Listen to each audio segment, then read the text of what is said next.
While others were laughing and joking at the funeral, he secretly wrapped 100 lengths of cloth around his forehead. To prevent others from noticing, he even knelt down and cried loudly, even more heartbroken than the others. In reality, he didn't even know the deceased. Old Zhao did this simply to get a free funeral meal, because he hadn't eaten for 3 days, and if he didn't get a hot meal soon, he was afraid he would be in a coffin himself. Just as he was eating heartily, the old man in the coffin sat up next to him, a scene that completely terrified old Zhao. It turned out that the old man had no wife or children in his life, and his parents had died long ago. He was afraid that after his death, it would be too quiet, and there wouldn't even be anyone to mourn him, so he hired actors to let himself experience it beforehand. Today, he finally saw this lively scene, and now he could finally die without regrets. However, the old man was very curious why old Zhao, a complete stranger, was crying so sadly. In fact, old Zhao was not only crying for the old man, but also for his deceased workmate, and even more so for his own arduous journey. Just a few days ago, his workmate died unexpectedly in an accident at the construction site. Logically, his death was not work-related, and there was no insurance coverage, but the kind boss still compensated 5,000 yuan. Old Zhao and his workmate had an agreement that if either of them died while working away from home, the other would be responsible for sending the body back home, so that they could be buried in their hometown. Therefore, old Zhao decided to send his workmate back to his hometown in Chongqing for burial. To prevent others from noticing anything unusual, before boarding the bus, he deliberately gave his workmate a lot of alcohol, so that people would think he was drunk. In this way, he successfully boarded the bus. During the journey, the driver stopped to let everyone get off to relieve themselves. Because it was in the wilderness, they could only use the side of the bus as a makeshift toilet, with men and women on opposite sides. However, the deceased workmate, who hadn't gotten off the bus, was facing the women's side,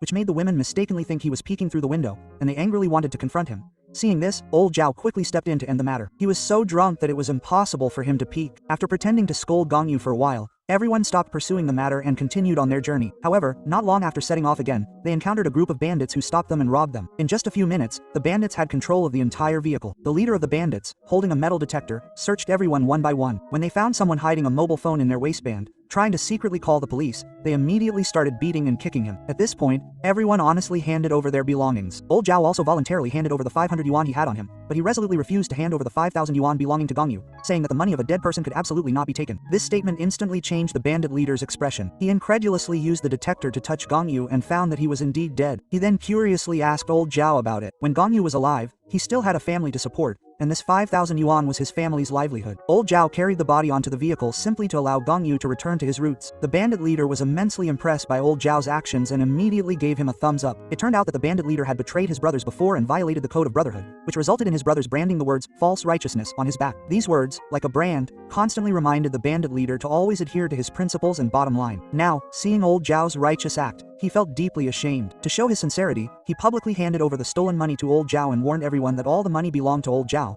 and anyone who dared to have any crooked ideas shouldn't blame him for being ruthless.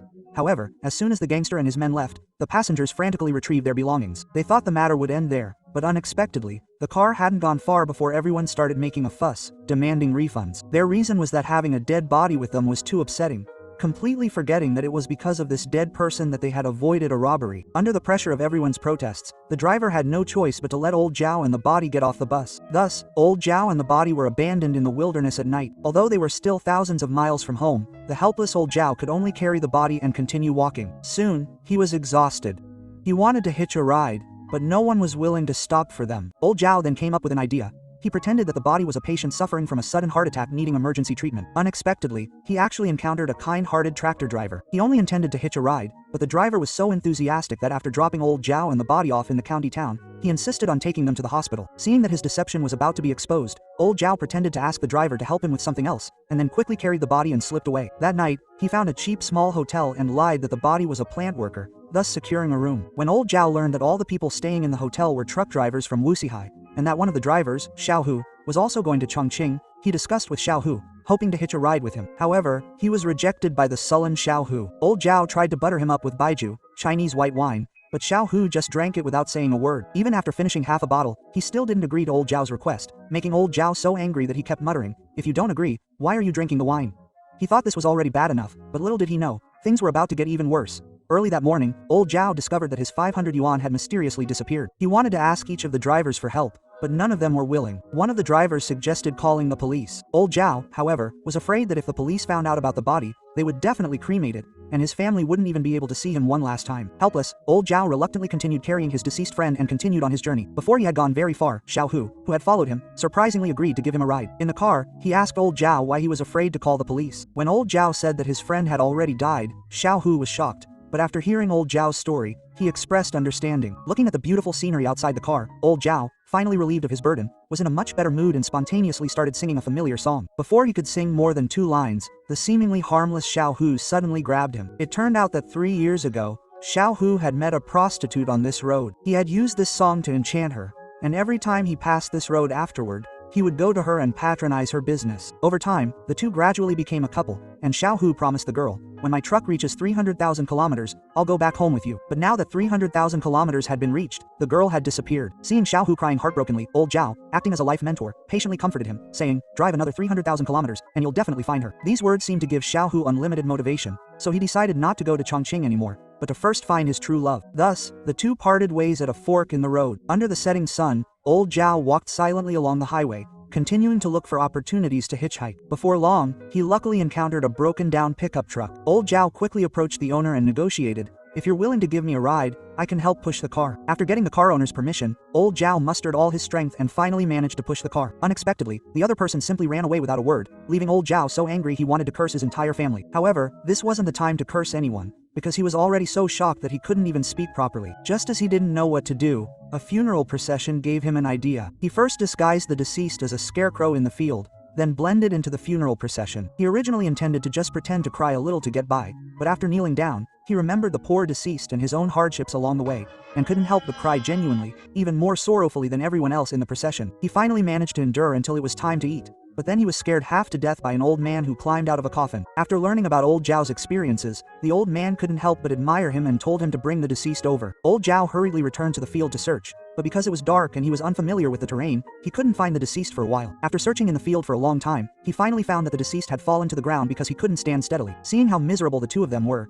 the old man felt a pang of sympathy and gave old Zhao something to prevent the corpse from decomposing, and also gave him a cart. With the old man's help, old Zhao continued on his way, pulling the cart carrying the deceased. This was much easier than carrying him on his back, but not long after, he got into a quarrel with a cow by the roadside. Seeing the cow pulling a person and walking faster than him, he was extremely resentful. Seeing his resentment, the cow's owner also lost his temper, and the quarrel escalated. Even though old Zhao was unwilling, his 2 legs couldn't outrun the 4 legs of the cow, and he quickly fell behind. Just as he was lamenting that he was inferior to a cow, a young man who saw through his thoughts voluntarily helped him push from behind, allowing him to once again win against the old cow. After getting tired from walking, the two sat down at the mountaintop, chatting over coffee. Zhao learned that the young man was someone who easily lost interest in things, but this time, he had decided to walk all the way to take a shower, wanting to treat this perseverance as a gift for his upcoming 28th birthday. Old Zhao was infected by the young man's enthusiasm and spontaneously offered him his blessings. After another discussion, old Zhao started mimicking the young man, spreading his arms wide, but because he was too excited, he couldn't stop his cart while going downhill. Both he and the cart flew off the road, and the cart, which had only been on the road for a short time, was prematurely retired from service. He thought his situation couldn't get any worse, but then he encountered someone even more miserable, dragging a worn-out tire. Seeing the broken tire, old Zhao had another idea. After getting the tire from the other person, he put the man inside it. This way, he could save a lot of effort on downhill sections. However, traveling on mountain roads, there are both downhill and uphill sections. Going uphill was incredibly difficult. Even so, old Zhao still used all his strength, pushing the tire forward little by little with great difficulty. He finally reached the top of a hill, but before he could even be happy for 2 seconds, the tire rolled away uncontrollably. Although old Zhao desperately chased after it, the tire still ended up in a ditch. To prevent the old man from being injured before getting home, old Zhao decided it would be safer to continue carrying him on his back. Not long after continuing on his journey, old Zhao suddenly discovered that his shoes were completely worn out. There was nowhere to buy new shoes in the wilderness, so old Zhao had to take off the old man's shoes. However, he found 400 yuan in the old man's shoes. This made old Zhao incredibly happy. He promised that the 400 yuan would be considered a gift to the old man, and they could take a car back to their hometown. Otherwise, the old man would be stranded halfway. Subsequently, old Zhao went to a nearby town and, after negotiating a price with a driver, planned to celebrate at a small restaurant. Unexpectedly, he entered a shady establishment. For just 2 ordinary home-style dishes, the owner demanded 600 yuan. Before he could even argue, several burly men emerged from the room, and following the principle of, a wise man doesn't fight a losing battle, old Zhao reluctantly handed over the 400 yuan he had. To make up the remaining 200 yuan for the owner, he took 200 yuan from the old man's compensation money. Just one meal had wiped out all their travel money. Thinking about this, old Zhao couldn't help but smack himself on the head. Just as he was feeling utterly depressed, the people from the restaurant chased after him again, saying that 200 yuan of the money was counterfeit. Coming to his senses, old Zhao quickly checked and found that all 5,000 yuan of the old man's compensation money was fake. Even in his pitiful state, unable to even come up with the last 200 yuan, he was still subjected to a beating from the shopkeeper. A series of blows left old Zhao utterly despairing. Crying, he burned the 5,000 yuan worth of banknotes on the spot, thinking that even if he carried his deceased friend's body home, without the money for a proper funeral, he wouldn't be able to explain things to his friend's family, so it would be better to just bury his friend right there. Without hesitation, he dug a pit. To test if it was the right size, he lay down in it himself, but unexpectedly, he didn't want to get up. Looking at the blue sky and white clouds, listening to the birds chirping, and smelling the fragrant flowers, compared to the hardships he had endured along the way, he felt an unprecedented sense of peace. At that moment, a tear rolled down his cheek, and he had a daring thought. This world is too cruel, and people's hearts are too wicked. Why not go enjoy eternal peace with his brother? He first covered his friend's body with a large piece of oilcloth, then hoisted a large stone into the air, intending to use it to end his own life. But just as the stone was about to fall, he suddenly regretted it. He tried to climb out and escape, but the stone struck him and knocked him unconscious. Fortunately, he was discovered by a nearby beekeeper. After learning of his plight, the beekeeper not only kindly offered him food but also shared his own story. 3 years ago, he and his wife worked in a factory, so while their life wasn't wealthy, it was stable, and they had a lovely son. They thought they would live their lives like this forever. A factory explosion changed everything. His wife, devastated by the explosion, even tried to commit suicide, but with her husband's unwavering support, she pulled through. To protect her from others' scrutiny, the man took her away from the town and became a beekeeper. Here, the bees wouldn't judge her. There was only the sound of the wind and the waves. The simple rural life gave her immense courage, allowing her to gradually regain her confidence in life. These words deeply moved old Zhao. He decided not to seek death anymore, but to continue carrying his friend's ashes to their final resting place.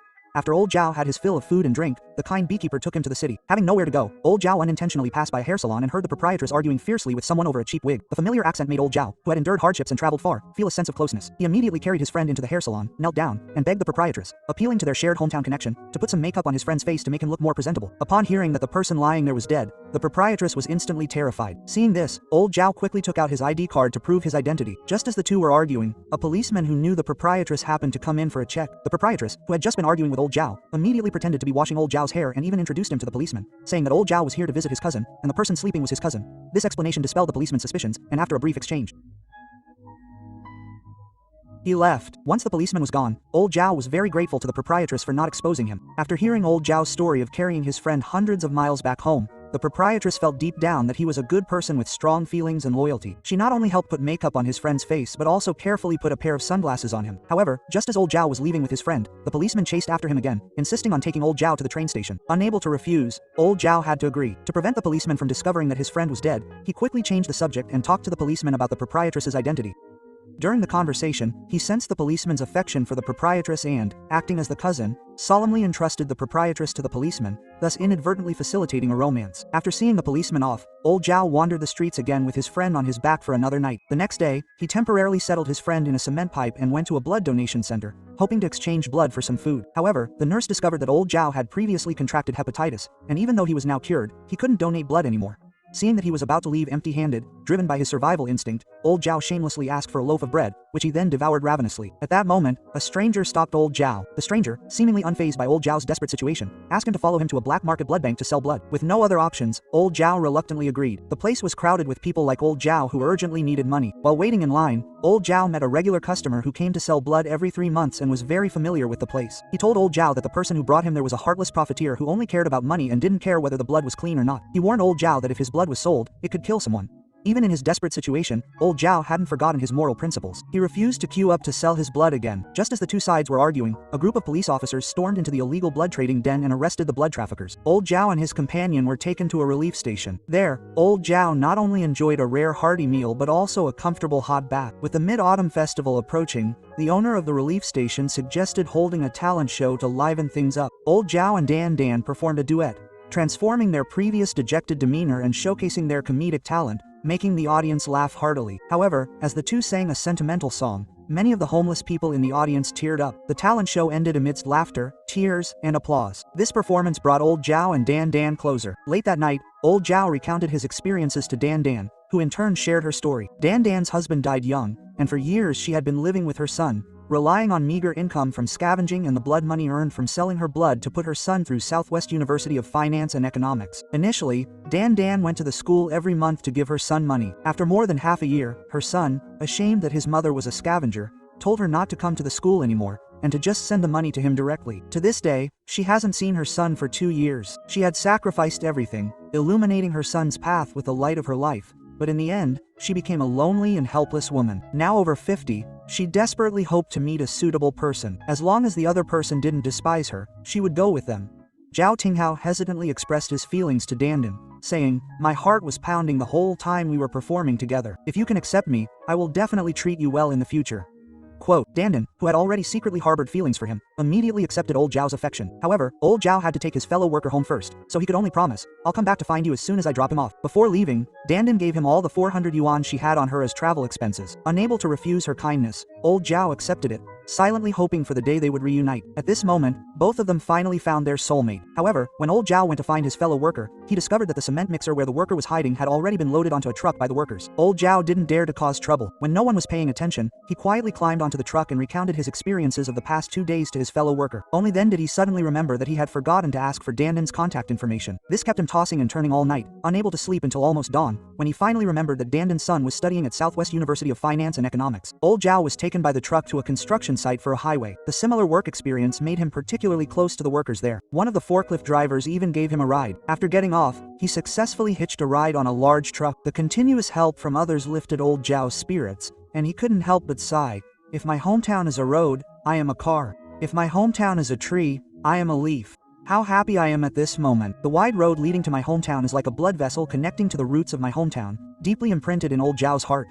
Quote, soon after, the driver needed to go in another direction. After getting off the truck, old Zhao tried to hail a car by the roadside again, but many cars stopped and the driver seemed unwilling to take him. Finally, a school bus stopped, but Zhao was afraid that his deceased friend would scare the children. Ultimately, he had no choice but to continue carrying his friend on his back. Gradually, Zhao stopped trying to hail cars and instead trudged forward relentlessly, as if tireless, walking around bends and over mountains. However, as he walked, Zhao noticed more and more cars and people around him. Many of them were drivers he had waved to earlier, and they all looked at him with questioning eyes, but no one offered to help. Only a young schoolboy called him uncle and gave him a bottle of water. Zhao, parched with thirst, drank the entire bottle of water in one gulp. When he numbly reached the front, he learned that there had been a landslide on the mountain road, which was why everyone had stopped. But Zhao still persevered, because he knew that if he stopped, he wouldn't be able to move again. Finally, Zhao, exhausted, fainted. When he woke up, he found himself lying in a hospital. The police discovered the matter of him carrying his deceased friend. Although the police understood Zhao's feelings, according to laws and regulations, no unit or individual is allowed to transport a body without authorization. Therefore, Zhao had to have his friend cremated,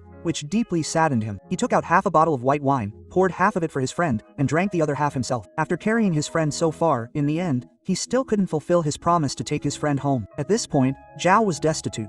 He couldn't even afford the cheapest urn. Seeing this, the police kindly paid for it for him. With the sound of a machine running at high speed, his friend, whom he had been carrying on his back, was now, in the blink of an eye, the body had shrunk into a pile of ashes, which were placed in a small box. Afterward, old Zhao got into a police car and headed straight to Gongyu's hometown. Only when they crossed the river did he learn that, due to the construction of the Three Gorges Dam, all the villages in the area had been relocated. The home that old Zhao had painstakingly searched for had already become a ruin. Even so, old Zhao still took Gongyu through the remaining doorframe. On the door panel was a message left by Gongyu's family. "We have moved. We have been looking for you for the past few years, but we haven't heard from you. We know we were wrong, and we ask for your forgiveness. This will always be your home. We are waiting for you to come home. The address of our new home is Longwen New Village, Tianjin Town, Yichang City, Hubei Province."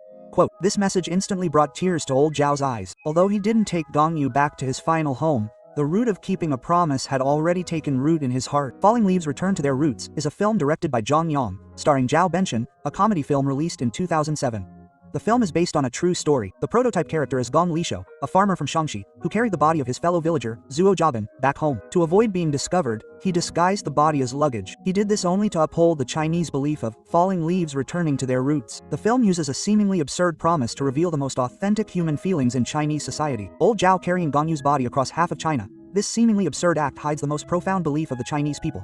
A promise is worth more than gold. Along the way, old Zhao encounters various people. Lazy and opportunistic hooligans, enthusiastic but incompetent truck drivers, and young men escaping reality. Each encounter is a test of humanity. When everyone asks him, "Is it worth it?" old Zhao answers with his actions. A promise is not measured by its worth. This persistence and dedication are precisely the purest things that are most lacking in this pragmatic era. On the surface, falling leaves returning to their roots means allowing the deceased soul to return to their birthplace and rest in peace. In reality, it is everyone's pursuit of their spiritual homeland. The truck driver's roots are on that seemingly endless highway, the female boss's roots are in the promises she's waiting for, and old Zhao's roots are in that seemingly futile vow. The most brilliant part of the film is the ending, where their shared hometown has already become a wasteland due to the construction of the Three Gorges Dam. That physical sense of roots has disappeared, but old Zhao's roots are deeply planted in his heart. This tells us that roots are not geographical coordinates, but a place where the soul can find peace. What is old Zhao carrying on his back? He's carrying more than just a corpse. He's carrying the traditional Chinese values that are about to disappear, the ideals ridiculed by modern society, and the loneliness of one person fighting against the entire world. But it is this simple honesty that illuminates the confusion within each of us. In fact, each of us is often not our own master, carrying the expectations of our original family and society, trudging along the road of life. As long as we don't give up and keep moving forward, we will eventually find our own roots. Okay, that's all for today's movie sharing. Please like, comment, and share. I'm Shark, and I look forward to seeing you next time. Yeah.